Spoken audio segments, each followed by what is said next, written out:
Olá, hoje nós vamos discutir o capítulo 5, que se refere à personalidade e valores. Então, entender por que da importância dos gestores entenderem características de personalidades e tipos de personalidades e valores dentro do seu grupo de trabalho. Então, o objetivo de aprendizagem é definir o que é a personalidade, descrever como é que ela é mensurada, explicar os fatores que influenciam a personalidade. Descrever a estrutura do indicador do tipo de personalidade Myers-Briggs, que é o MBTI. Ele é bastante conhecido na área corporativa, na área organizacional, e vem nos ajudar a transpor, né, os conceitos da psicologia, das características de personalidade para a realidade organizacional. Vamos avaliar também seus pontos fortes e fracos. Identificar e demonstrar as características de um outro modelo, né, que nós chamamos de Big Five, que prevê comportamentos também no trabalho. Identificar traços de personalidade relevantes para que afetam o desempenho organizacional.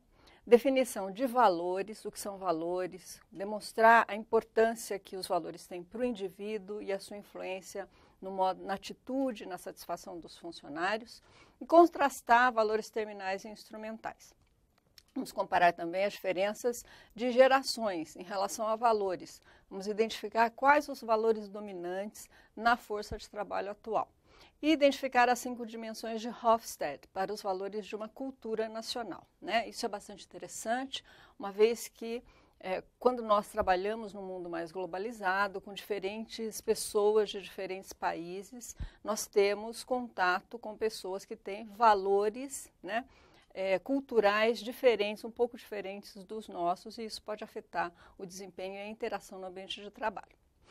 Bom, em relação à personalidade, nós podemos definir que é a soma total das maneiras como a pessoa reage e interage, como a pessoa reage ao mundo. É o jeito preferencial dela agir no mundo. A personalidade, então, ela é mais frequentemente descrita como com base assim, nos traços de preferências. Nós temos um jeito preferencial de nos relacionarmos, e isso é demonstrado pelo indivíduo, pelas pessoas, por você, por mim, de uma forma que não é consciente. Nós fazemos isso de uma maneira onde nós não gastamos energia psíquica para fazer, né? Então, são fatores, né, que afetam a personalidade, a questão da hereditariedade e do ambiente. A hereditariedade tem um fator muito forte que afeta a personalidade, porque ele está relacionado ao perfil genético, né, a carga do perfil genético, biológico e psicológico herdado dos pais.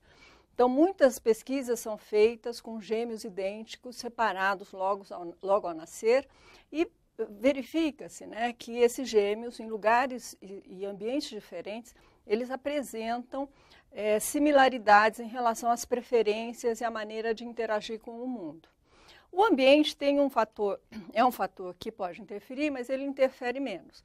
Então, é uma grande carga genética, então é responsável por essas características da nossa personalidade. Dentro dos conceitos, né, de psicologia, nós comentamos no começo deste curso que a administração, ela pega emprestado conceitos de outras disciplinas. A psicologia é uma delas. A psicologia, a sociologia, a antropologia, enfim. Mas a sociologia fortemente nessas temáticas que nós estamos desenvolvendo em comportamento organizacional. Porque nós estamos falando de comportamento. E o comportamento, como já vimos em aulas anteriores, ele é uma decorrência de vários fatores anteriores, né? Como a questão da atitude, uma atitude negativa ou positiva em relação a pessoas ou eventos, né? Os nossos valores, que nós vamos estudar hoje, mas a questão da personalidade também influencia. Então, dentro da psicologia, o estudo da personalidade é extremamente aprofundado. Então, eu não vou pedir para você, gestor, que você faça todo esse estudo, né, extensivo da personalidade. Então, o que fizeram os pesquisadores na área de administração? Eles foram lá, pesquisaram toda a parte conceitual de personalidade e adaptaram para uma linguagem, né, que fosse mais pragmática, que fosse mais degustável, palatável para o público das corporações, das organizações. Então, eles foram lá verificar quais são os traços de personalidade que podem, de alguma forma ou de outra, interferir no comportamento organizacional e que são mais fáceis para o gestor identificar. Então, esses dois pesquisadores, o Myers-Briggs, eles desenvolveram um teste, né? Existe um teste chamado MBTI, muito utilizado nas empresas, e utilizado no processo de carreira, de desenvolvimento, de treinamento de pessoal, né, treinamento de equipes. Ele é muito interessante porque você faz um teste, obviamente que não é qualquer pessoa que pode ficar aplicando esse teste, você tem que ser certificado para aplicar esse teste, você compra o teste, né? É importante lembrar que não pode ficar tirando xerox de teste, porque isso é ilegal, mas você compra então essa licença, né, para poder aplicar. E tem uma série de perguntas onde o resultado desse teste vai culminar em 16 tipos de personalidades. Então, o Myers-Briggs pegou lá os traços de personalidade e dividiu, né, em 8 tipos. Então, 8 categorias. Em relação à energia que o indivíduo dispensa para estar no mundo, para fazer as coisas. Tem os tipos mais extrovertidos e os tipos mais introvertidos. Tem os tipos em relação à informação. Como que ele capta a informação no mundo? Tem uns que são mais sensoriais, né? Que precisa, né, pegar, a questão de usar os 5 sentidos. Outros são mais intuitivos, né? São mais... usam mais da experiência anterior para pegar a informação do ambiente.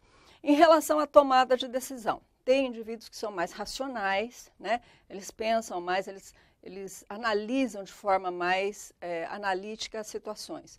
O outro é mais emoção, né? Ele deixa que as emoções tomem um papel mais preponderante na tomada de decisão. Em relação ao estilo de vida, tem pessoas que são mais julgadoras e outras mais perceptivas.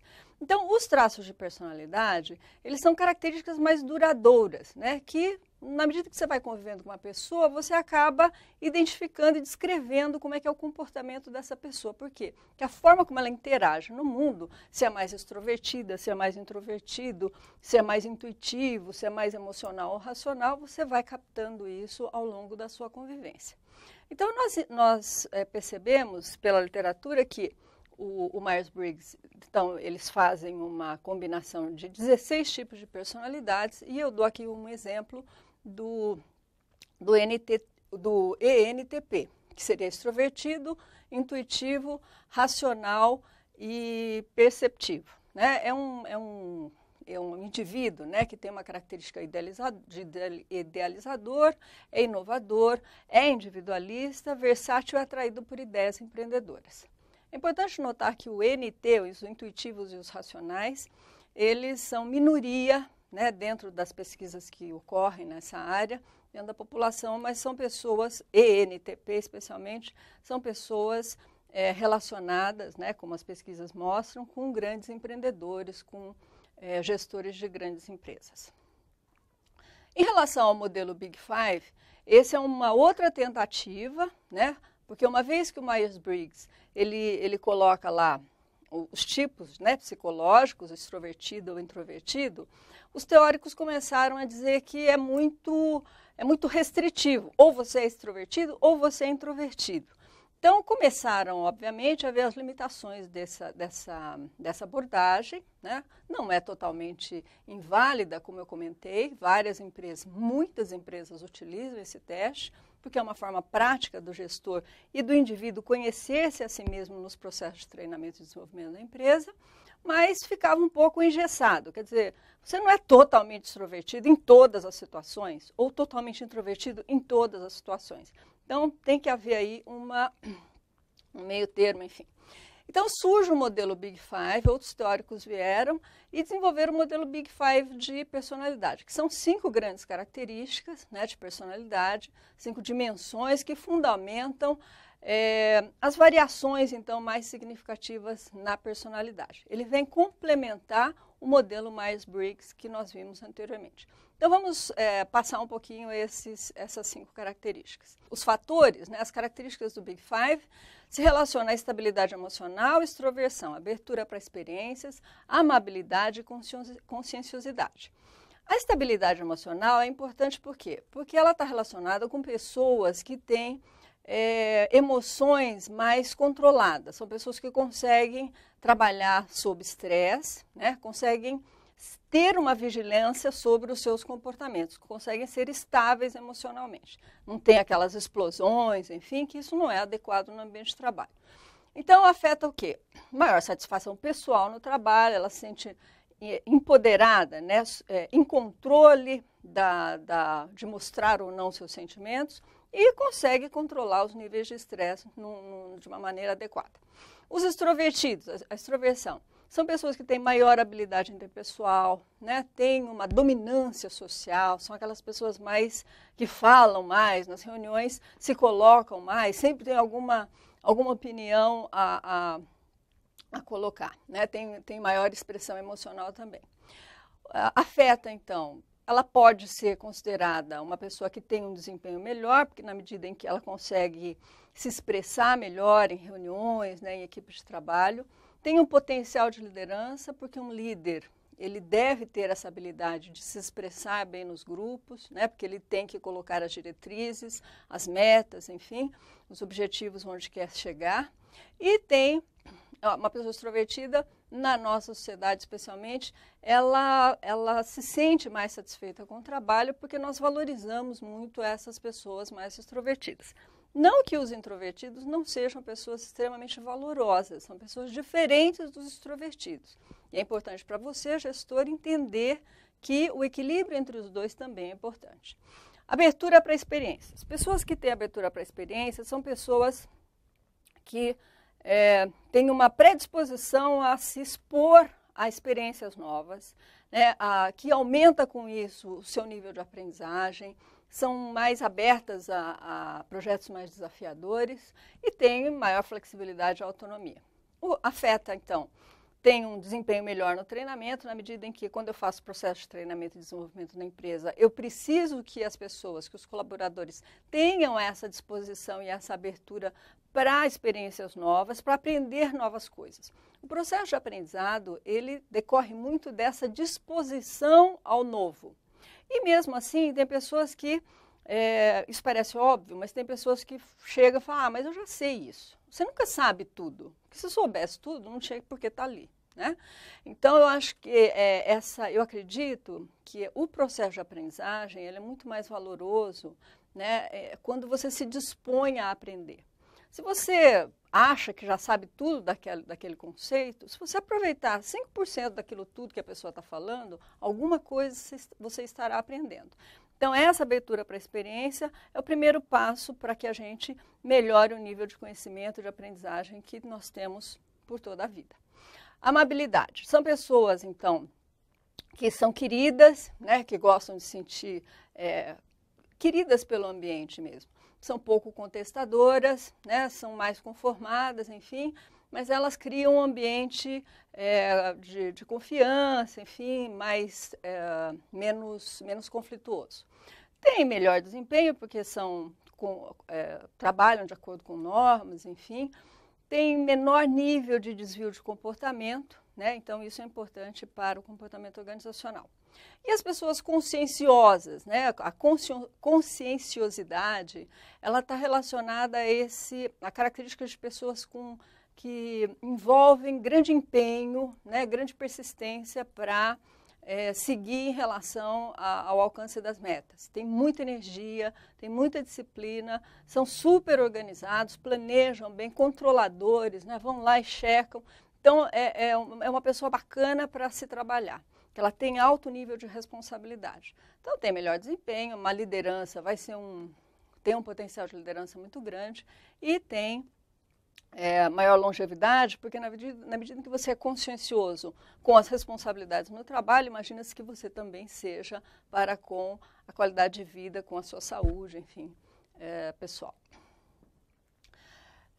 Então, dentro do comportamento organizacional, nós temos esses traços de personalidade que afetam o nosso comportamento organizacional. Então, nós temos a questão da autoavaliação básica, como já comentamos em aulas anteriores, que é essa consciência sobre o seu potencial de trabalho. Temos o maquiavelismo. O maquiavelismo vem, né, de Maquiavel, onde os fins justificam os meios. Isso é extremamente perigoso. Nós vivemos num contexto, né, de escândalos, enfim, que nos levam a ficar questionando, né, o que leva uma pessoa a entender que justificar uma ação que não é certa pelos fins. Quer dizer, isso é ser maquiavélico. Usar os fins, usar os meios para justificar os fins. Eu alterei ou eu, sei lá, manipulei determinado orçamento para poder atingir determinados programas, determinados resultados que têm uma amplitude que é mais abrangente que a social. Não se justifica, não é? Então, alguns gestores são bastante conhecidos, no seu livro tem isso como exemplo. O André Esteves, né, do Pactual, ele é apontado como tendo uma personalidade maquiavélica, porque ele mostra a história, né, de como ele comprou a Pactual, depois vendeu, enfim, como que ele faz quais são os meios que ele utiliza para derrubar um sócio fundador, enfim, então são para atingir um objetivo dele, né? Então são personalidades maquiavélicas. O narcisismo são pessoas também, nós emprestamos, né, memórias, né, de outras áreas. O narcisismo é aquele tipo de personalidade de pessoa que tudo eu, né? Eu sou o centro do mundo, eu sou o modelo de tudo, eu sou o melhor de tudo.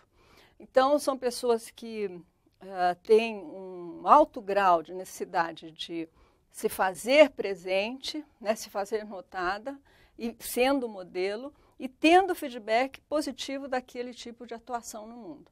Um exemplo que está no seu livro, né, que está bastante comentado, é do Eike Batista. Então, tem vários tipos, e vocês devem conhecer tipos assim também. Normalmente, essas pessoas que são muito autocentradas, né, muito narcisistas, elas procuram, normalmente, dar feedback negativo às coisas, ou então criticar as pessoas de modo a enaltecer aquilo que elas fazem. O automonitoramento se refere à nossa capacidade, então, é o famoso dança conforme a música, né? Consegue adaptar o comportamento a situações diferentes, tá?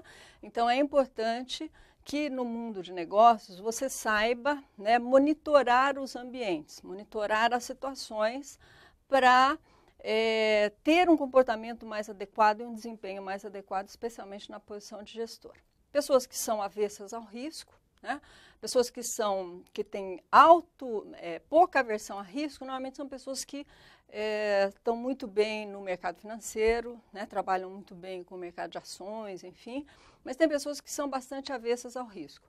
Pessoas que são avessas ao risco, elas são mais lentas para tomar decisão, elas precisam de mais informações e nem sempre o gestor tem todas as informações para tomar uma decisão. Então, é importante ter um balanceamento dessas características. A personalidade tipo A é a personalidade supervalorizada nos Estados Unidos, por exemplo, né? Que são pessoas que estão sempre ocupadas, que estão sempre atrasadas para alguma coisa, enfim, estão sempre correndo atrás, né? Fazendo coisas, fazendo várias coisas, multitarefas, enfim, e, obviamente, pessoas bastante estressadas, né? E a personalidade proativa são pessoas que são muito interessantes de trabalhar com a gente, porque mesmo diante de dificuldades, as pessoas vão lá e têm ideias inovadoras e querem mudar algum processo e querem fazer um projeto inovador. Então, a personalidade proativa não é aquele, eu só vou fazer quando todas as condições forem ideais. Você nunca vai ter as condições ideais. Então, é interessante que a gente trabalhe com pessoas que sejam proativas, que trabalhem mesmo enfrentando as dificuldades e superando, então, tais dificuldades. Bom, em relação aos valores, nós podemos dizer que nós apreendemos os valores, né, as convicções básicas, aquilo que a gente acredita que é certo ou que é errado, lá no nosso primeiro grupo social, né, na nossa socialização primária, vamos comentar desta forma. Ou seja, quando a gente nasce, o nosso primeiro núcleo é o núcleo familiar, né? Os pais, né? O pai, a mãe, os irmãos, enfim, ali é aquele primeiro núcleo familiar. Ali você já vai absorvendo o que é certo e o que é errado. A família é muito responsável por isso. Então, você vai entendendo, né, o que significa não, o que é correto, o que não é, o que pode ser honesto e não. E daí, então, você, depois desse primeiro núcleo, você vai ampliando esses núcleos de convivência social. Que daí é a escola, né, com professores, com os amigos, né, dentro do ambiente escolar, dentro dos seus grupos sociais, enfim. E você vai aumentando, então, esse sistema de valores. Então, normalmente o valor está relacionado a esse julgamento daquilo que é certo ou errado. Ele diz se a conduta é socialmente preferível ou não. Então, nós temos o nosso sistema de valores é composto por conteúdo e a intensidade. O conteúdo é qual modo de conduta ou condição de existência é importante, é correta. Então, nós temos essa avaliação, esse julgamento. E a intensidade vai especificar o quanto que esse modo de conduta é importante naquele momento de vida seu. Tá? Então, e daí a gente tem isso que nós chamamos de sistema de valores. Ou seja, a hierarquia, esse grau de importância, né, da intensidade, desse fator intensidade de valores, ele vai mudando ao longo da vida. E aí a gente pode dar um exemplo claro. Quando o sistema de valores, nós podemos dar como um exemplo, quando a gente vai construir, né, vamos construir uma parede, uma casa. Então, os primeiros tijolinhos que nós colocamos são os valores que nós recebemos dos pais, da família. E daí nós vamos para a escola, os professores, eles vão nos ensinando outros valores. E nós vamos, então, sedimentando esses valores. Esses valores, eles são mais estáveis. Nós sabemos que os valores, então, por isso que nós fazemos essa analogia com uma construção. Esses tijolinhos você vai colocando ali. Chega uma época da vida, na adolescência especialmente, que você quer jogar todos aqueles valores que você aprendeu lá embaixo embora, né? Porque não serve mais para você. Porque, na verdade, você tem que sobreviver a essa época da adolescência. Por quê? Porque você está fazendo parte de um novo grupo social, né? Dos adolescentes lá do seu colégio, da sua escola. E você quer ter a sua individualidade. Na verdade, quando a gente olha esses grupos, né, de adolescentes, são todos iguaizinhos, né? Se vestem de forma igual, falam da forma igual, têm o mesmo trejeito, e cada um acha que tem uma marca própria, né? Mas é uma forma de você sobreviver a uma fase da vida, é uma forma de você se identificar com os valores daquele grupo.